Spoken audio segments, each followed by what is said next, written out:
오늘 하나님의 말씀은 누가복음 8장 43절로 48절 말씀, 제목은 따라 내 믿음이 너를 구원했다 라는 말씀 가지고 함께 은혜를 나누시겠습니다. 히스기야 왕은 인생의 황금기인 39살에 병이 들어 죽게 되었습니다. 죽음의 위기 앞에 보인 행동을 통해서 우리의 믿음을 다시 한번 점검했으면 좋겠습니다. 하나님 그의 처절한 기도를 들으셨고 특히 무엇을 보시고 마음이 바꾸었는가, 이 성경을 살펴볼 필요가 있습니다. 열왕기하 20장 1절로 3절을 가볼까요? 히스기야가 낯을 벽으로 향하고 여호와께 기도하여 여호와여 구하오니 내가 진실과 전심으로 주 앞에 행하며 주께 보시기에 선하게 한 것을 기억하옵소서. 히스기야가 심히 통곡하더라. 심히 통곡하더라는 말씀은 듣고서는 이제 그걸 보시고 이사야 선지자를 다시 보내셔서 이렇게 전달을 합니다. 이사야 38장 5절 가볼까요? 내가 내 기도를 들었고 내 눈물을 보았노라. 심히 통곡하더라는 그 하나님 말씀을 듣고 그걸 보시고서는 가서 이제 눈물을 보시고 치료의 광선을 보내셨어요. 고침받았죠. 신앙생활은 예기치 않은 반전이 있습니다. 히스기야의 흐르는 눈물을 보시고 그의 병을 낫게 하셨다라고 성경은 말씀합니다. 이 말씀은 제가 체험한 내용인데, 제가 오래전에 요로 결석증으로 피를 막 쏟았었습니다. 사람이 피를 보면 무서워요. 제가 전쟁터를 다녀왔기 때문에 피를 보면 싫습니다. 그래서는 하나님이 나를 취하시는구나 이런 생각이 들었어요. 그때 눈물이 쏟아지는데, 아니 그렇게 그 눈물이 뜨거워요. 뜨거운 눈물이 툭툭툭 떨어지는데 뭐 방울방울 떨어진 게 아니라 그냥 주룩주룩 쏟아져요 그냥. 근데 그 눈물이 흐르는데 내 마음속에 히스기야가 눈물을 흘린 거 생각이 나서 나도 모르게 나오는 그 눈물, 마음대로 눈물이 납니까? 근데 엄마 눈물이 펑펑 쏟아지는 거예요. 그 순간 하나님 나를 치료하시겠구나 그런 생각이 들더니 정말 병원에 입원 안 하고 바로 고쳐주셨어요. 오늘 본문은 인생에 큰 슬픔을 안고 눈물로 세월을 보내며 안타깝게 살아가는 한 병든 여인의 이야기입니다.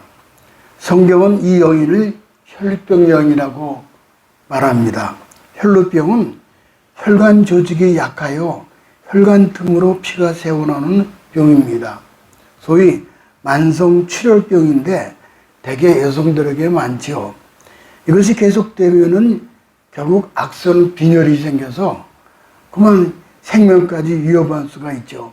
문제는 성경이 이 병을 부정한 병이다 그렇게 이제 평가하고 있습니다. 성경이 말하는 부정한 병은 이외에도 많죠. 소경, 절뚝발이, 손 부러진 자, 곱사, 난쟁이, 눈에 백막이 있는 자, 괴혈병, 버짐을 가진 사람, 피부병, 고름을 흘리는 한센시병 등 뭐 이런 것들이 전부 이제 그런 부정한 병에 해당이 되는 거죠. 이 병에 걸리면은 사람들과 함께 살지 못하고 격리를 해야 합니다. 그래서 더 나아도 제사장의 확인을 받고 일상으로 복귀를 하게 됩니다. 그러니 얼마나 마음고생이 컸겠습니까? 갑자기 어느 날 몸이 붓더니 끊임없이 하혈을 하는 거예요. 처음에는 그러다 말겠지 했는데 피가 멈추질 않는 거예요. 몸은 피곤해지고 얼굴은 창백해집니다.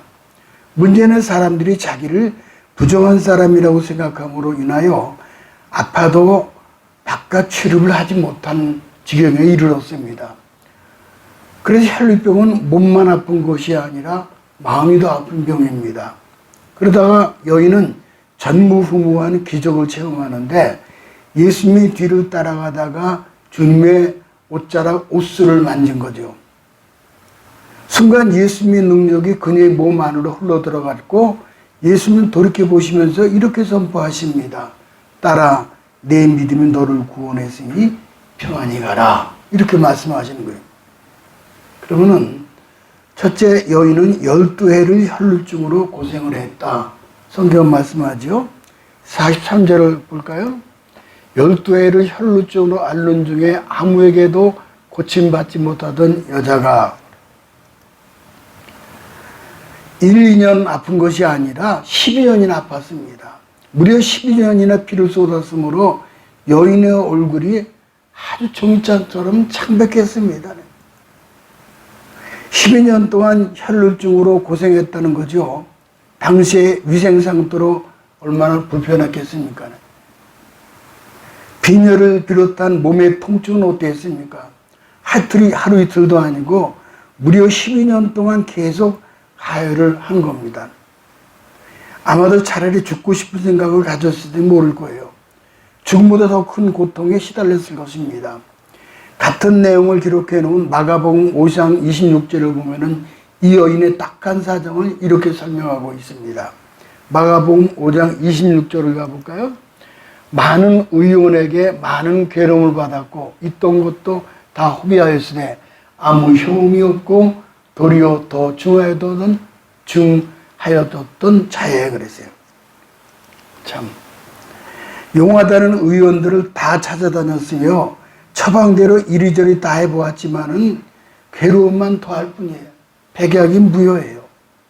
더욱 안타까운 것은 12년 긴 세월 동안 있던 재산도 다 탕진을 하고 말았습니다. 아무 효험도 없고 병원도 기포가는 거예요. 이게 웬만하면 포기할 만합니다. 그러나 여인은 포기하지 않고 예수님에 대한 소문을 듣고 믿음과 소망을 가지게 됩니다. 공주 시골에서 목회할 때 개울가에 가보면은 샘물이 나옵니다. 샘물이 퐁퐁퐁 솟구쳐 나와요. 그럼 아이들이 짓궂은 아이들이 손으로 휘젓고 발로 밟아서 흙탕물을 만들어 놔요. 잠시 후 신랄 같은 물주기가 아래서부터 신랄같이 그 흙탕물을 제치고 신랄같이 올라와요. 다음날 궁금해서 가보니까는 수정같이 맑은 샘물이 가득히 꼬여서 흘러 넘치고 있는 거예요. 누가복음 8장에 유명한, 오늘 누가복음 8장 아닙니까? 근데 8장 1절에 보면은 그 유명한 이제 막달라 마리아, 7귀신 들렸던 막달라 마리아를 고쳐주신 것부터 시작을 해요. 막달라 마리아가 이렇게 생겼죠. 막달라 마리아는 예수님의 부활의 첫 번째 목격자 아닙니까? 예수님을 사랑했던 부활의 증인 막달라 마리아. 혈루증 여인도 자신도 희망이 생겼어요. 그래서 예수님에 대한 소문에 한 가닥 희망을 걸었던 겁니다. 이럴 때 우리가 묻는 질문이 있습니다. 우리가 두려움을 당할 때 우리는 어떤 생각이 들게 됩니까? 내가 하나님께 벌받았다는 두려움, 혹은 내 병은 못 고칠 병이라는 두려움, 그런 감정으로 마음을 흔들어 놓습니다. 시편 기자는 보면은 네 하나님이 어디 있느냐, 내가 믿는 하나님이 어디 있느냐, 밤마다 내가 눈물이 음식이 되나이다. 정말 내가 믿는 하나님이 살아계신가라는 두려움이 여인을 짓눌렀습니다. 영국의 한 장군이 가족과 함께 항해를 하다가 큰 풍랑을 만났습니다. 이런 풍랑을 만났죠. 승객들은 모두 두려움에 떨었습니다. 그러나 장군은 조금도 당황하지 않고 가족들을 안심시켰습니다. 얼마 지나지 않아 폭풍이 가라앉았습니다. 안정을 되찾은 부인이 남편에게 이렇게 말했습니다. 가족이 다 죽을지도 모르는데 어쩌면 그렇게 태평할 수 있어? 이러는 거예요. 그래서 장군은 칼을 꺼내들었어요. 꺼내들지만은 부인의 목을 겨누고 이러는 거예요. 이 칼로 당신을 찌를 수도 있어. 두렵지 않소? 그랬더니 부인이 웃으면서 하는 말이 칼이 사랑하는 남편의 손에 있는데 내가 어찌 두렵겠습니까? 그랬다는 거예요. 장군 그 말에 이렇게 말합니다. 나도 그렇소. 우리는 사랑하시는 하나님의 손에 있는데 풍랑이 어찌 두렵겠소.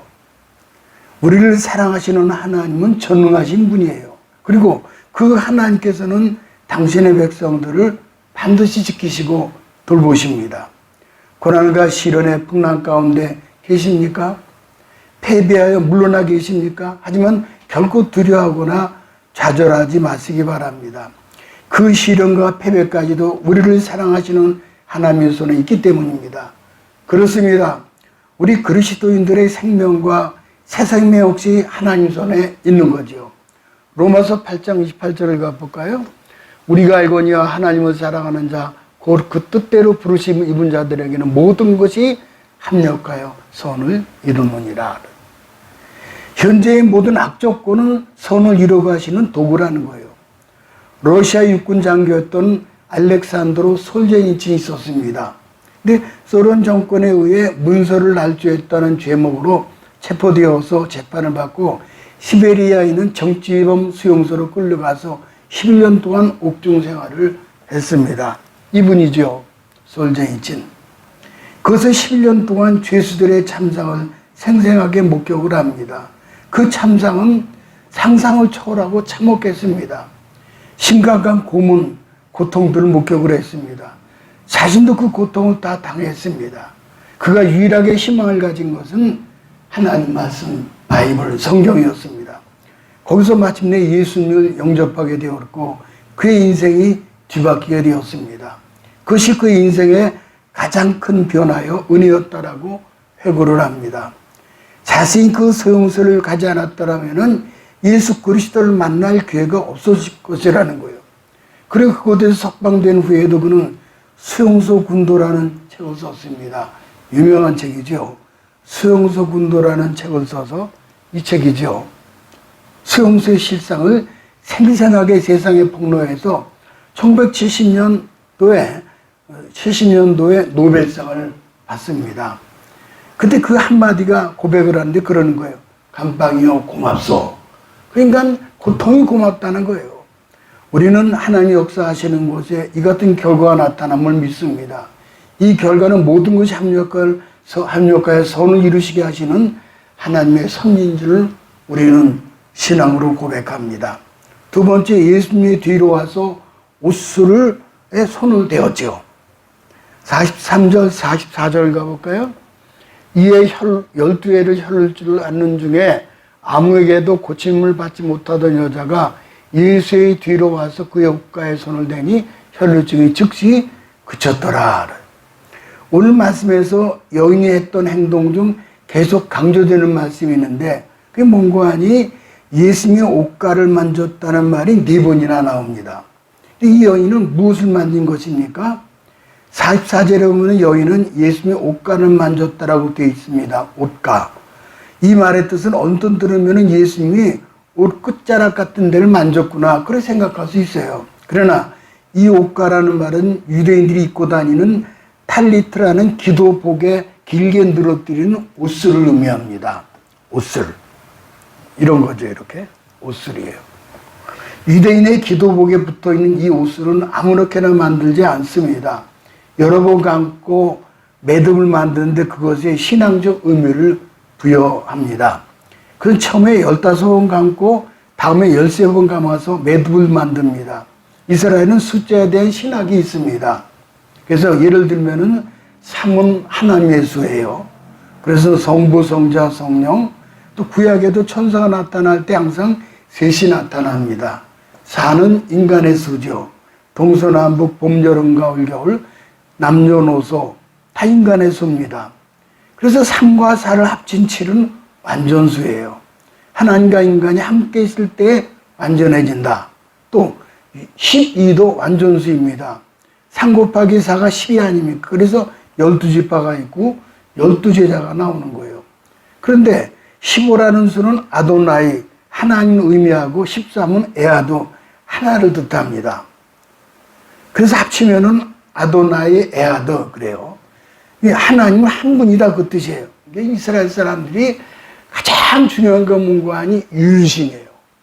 이 세상에 어딜 나가봐도 다 신론이에요. 근데 이스라엘만 유일신. 그래서 아도나이 에하드, 하나님만이 한 분이다 그랬다는 거예요. 여러분, 우상 숭배하면 큰일입니다. 오직 하나님만, 오직 하나님만. 아도나이 에하드, 하나님 한 분이다. 우리가 볼 때 아무렇게나 입고 다니는 유대인 기도복의 옷자락은 그래서 아도나이 에하드, 하나님 한 분이다라는 신앙 고백을 담고 있습니다. 그래서 여인이 예수님 옷가를 만진 것은 단순한 옷을 만진 행위가 아니라 하나님 나를 치료하는 유일한 전능자라는 믿음의 행위였던 것입니다. 이 행위가 혈루증 여인의 믿음이에요. 믿음은 다른 게 아닙니다. 세상에 두저하게 나도 나는 하나님 붙잡겠다. 세상에 아무리 못해도 하나님 하신다. 내 몸 불치병이라도 하나님 고치신다. 오직 하나님만이 하신다. 이게 믿음이에요. 이렇게 믿는다면 고난에 대한 생각은 다르게 나타나죠. 고난은 어쩌다 찾아온 재수없는 무엇이 아니라 하나님 뜻 가운데 그의 백성에게 주시는 선물 보따리다. 그래 고난은 변장된 축복이라고 그러잖아요. 이렇게 믿는 거예요. 이게 참 좋은 말씀이 또 있는데 전도서 3장 11절을 가볼까요? 하나님 모든 것을 지으시되 때를 따라 아름답게 하셨고 또 사람들에게는 영원을 사모하는 마음을 주셨느니라. 하나님이 하시는 일에 희종을 사람으로 측량할 수 없게 하셨도다. 인생은 항상 아름다운 것이 아니죠. 성경에 분명히 때를 따라 아름답게 하셨다 그랬어요. 때가 있어요. 좋을 때가 있고 나쁠 때가 있어요. 문제는 그 때를 하나님 주관하신다는 거죠. 그런데 일의 시종을 처음과 끝을 사람이 측량할 수 없게 만든 거예요. 시작과 끝은 인간이 몰라요. 그래서 고난이 있는 거예요. 고난은 하나님 우리에게 주시는 커다란 모자이크란 모자이크죠. 모자이크. 전체 그림을 볼 필요가 있습니다. 그것이 뭔가 하니 이터널 라이프라고 하는 영원이에요. 우리는 100년 미만의 시간 속에 살고 있잖아요. 잠시 후 우리는 영원한 세계로 들어가게 됩니다. 그래서 고난이 있는 거예요. 고난은 하나님이 우리에게 주시는 커다란 모자이크라고 그랬잖아요. 그래서 하나님 주시는 전체 그림을 의 때를 볼 수 있어야 돼요.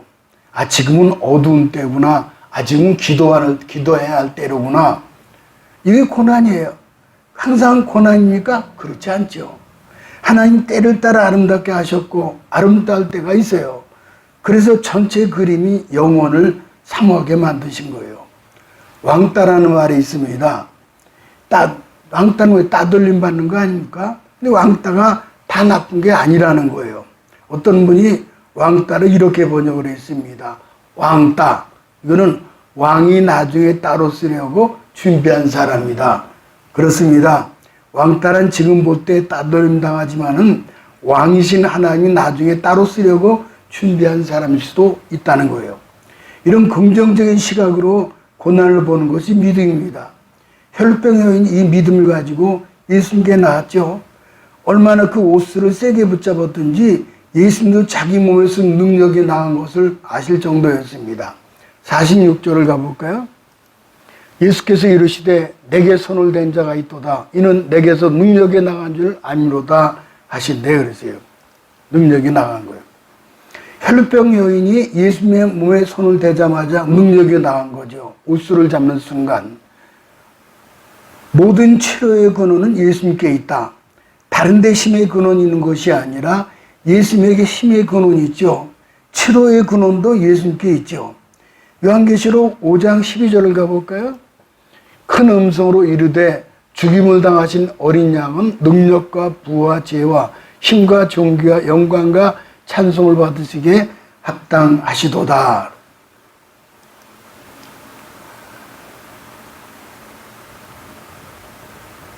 여기에 7가지 약속이 나와요. 이거 볼까요? 7가지 약속. 첫째는 뭡니까? 능력이에요. 예수님은 연약한 자에게 능력의 근원이시다. 지혜, 어리석은 자에게는 지혜의 근원.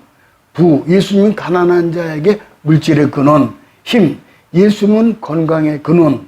존귀, 예수님은 낮은 자에게 존귀의 근원, 영광, 예수님 죄인들에게 영광의 근원, 찬송, 예수님 인생의 목적으로 찬송의 근원, 이래 된 거예요.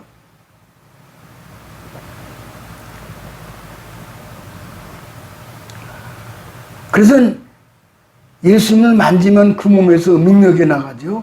지혜와 부가 나가죠. 힘과 존귀와 영광과 찬송이 나갑니다. 분당 한신교회 이훈재 목사님 아주 유명한 분이에요. 이스라엘 가서 공부하고 오신 분인데 이분은 예수 믿는 가정에서 태어났습니다. 분당 한신교회 이훈재 목사. 근데 이 목사님의 그 앞에 전임자는 누군가 하니 그 유명한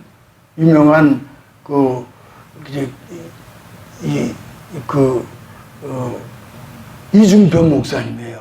이중병 목사님 대단한 분이죠. 근데 그 목사님 천국 가시고 이윤재 목사님 부임하신 거죠. 근데 이윤재 목사님 고등학교 2학년 때 방황을 했습니다. 오랫동안 교회를 떠났죠. 어느 날부터 몸에 질병이 생겼죠. 대학도 그만두고 폐인이 되다시피 했습니다. 그때 대학 성배 중 독실한 그리스도인이 있었는데 그를 억지로 창세기와 요한복음을 공부를 했습니다. 우리가 지금 오후 시간에 창세기하고 요한복음 공부하잖아요. 오늘 성경 공부를 하는데 온몸이 불덩이처럼 뜨겁고 마음의 평화와 기쁨이 파도처럼 밀려오더니만은 그 순간 몸에 병이 난 거예요. 몸이 가뜩한 거예요. 아까 솔제이치도 그랬었고 이윤재 목사님도 그랬고 요한 3서 1, 2절은 그런 조영기 목사님이 참 귀한 의견 사용하시는데 사랑하는 자여 내 영혼이 잘된 같이 내가 범사에 잘되고 강건하기를 내가 간구하노라.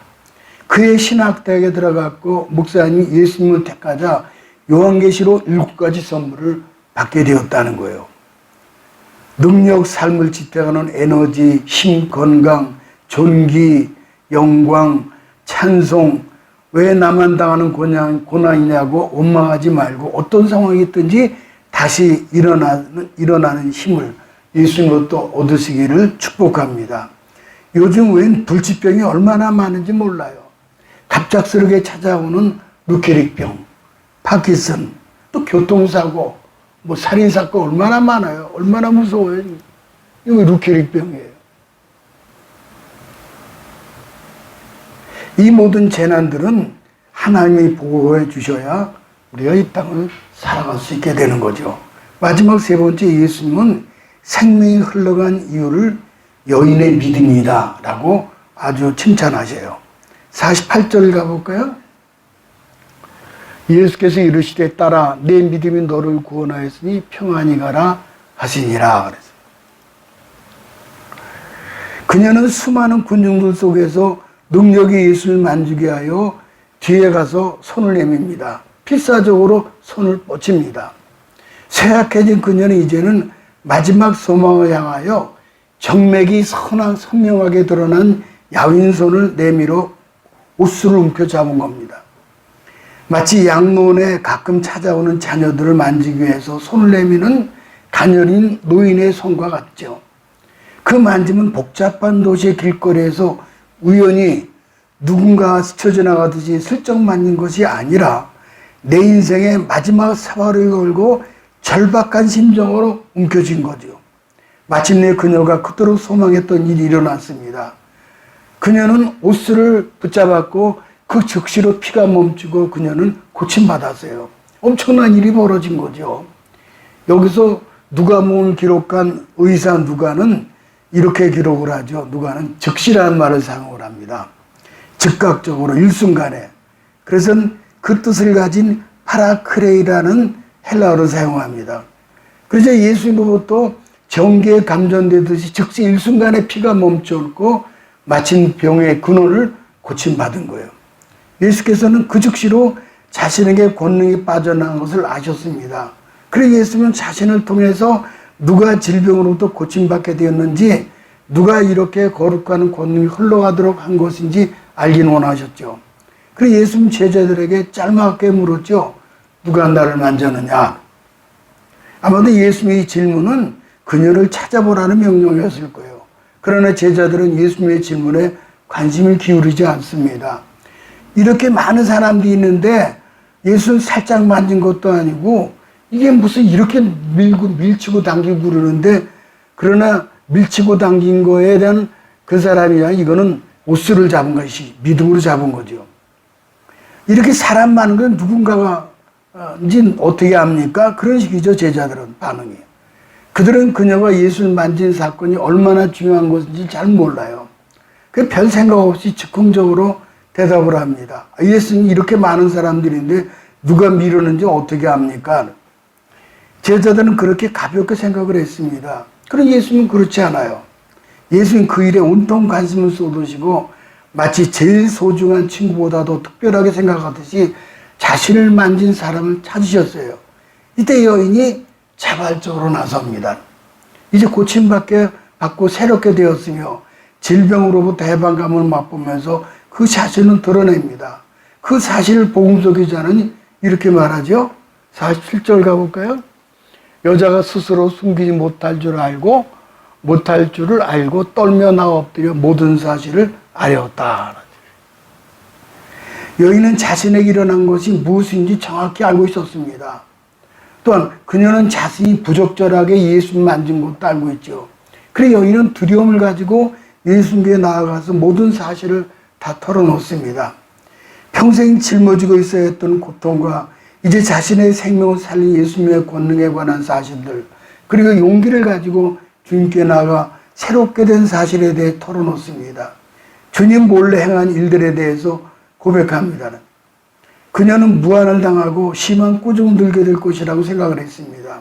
그러나 예수님이 여인을 꾸짖거나 창피를 주지 않고 마침내 예수님께서 그녀에게 말씀하시죠. 따라.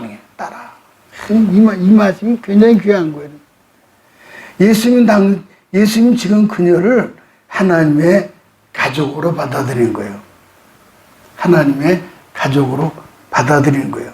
이 따라라고 하는 이 말씀은 그는 아버지가 자연스러운 말 가지고 이제 따라.